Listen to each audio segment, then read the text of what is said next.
ஆண்டவர் உங்களுக்கு செய்ததை நீங்கள் பிறருக்கு சொல்ல முடியுமா? சொல்லி இருக்கிறீர்களா? சொல்ல ஒரு துணிவு இருக்கிறதா? யோசித்து பாருங்க.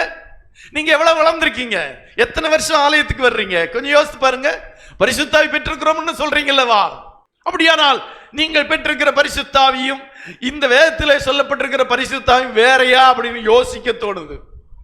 ஏண்டா நீங்க பரிசுத்தாவினாலே நீங்க தான் அசைறீங்க. நீங்க இருந்த இடம் அசைறது இல்ல, நீங்க சாட்சி சொல்றது இல்ல, பிறருக்கு சாட்சியா இருக்கிறது இல்ல. உங்க வாழ்க்கையில நீங்கள் செய்தவைகளை, கர்த்தர் உங்களுக்கு செய்தவைகளை நீங்கள் சொல்லுவதுதான் இங்க ஊழியம் என்ற அப்போஸ்தலனாய் பவுல் சொல்லுகிறதை பாருங்கள். அதுதாங்க பரிசுத்தாவின் பலம். பார்க்கிறவங்க கேட்கிறவங்க எல்லாம், நான் இப்படி இருக்க காரணம் இயேசு, இந்த சுகமா இருக்கிறதுக்கு இயேசு காரணம், இயேசு எனக்கு என்ன நன்மை செய்தார் சொல்லுங்க. இதை சொல்றதுக்கு யார் உங்களை தடை செய்வார்கள்? பவுல் அதைத்தான் செய்தார். கிறிஸ்துவானவர் என்னை கொண்டு நடப்பித்த வேலை சொல்வதல்லாமல் வேறொன்றையும் சொல்ல நான் துணிவதில்லை.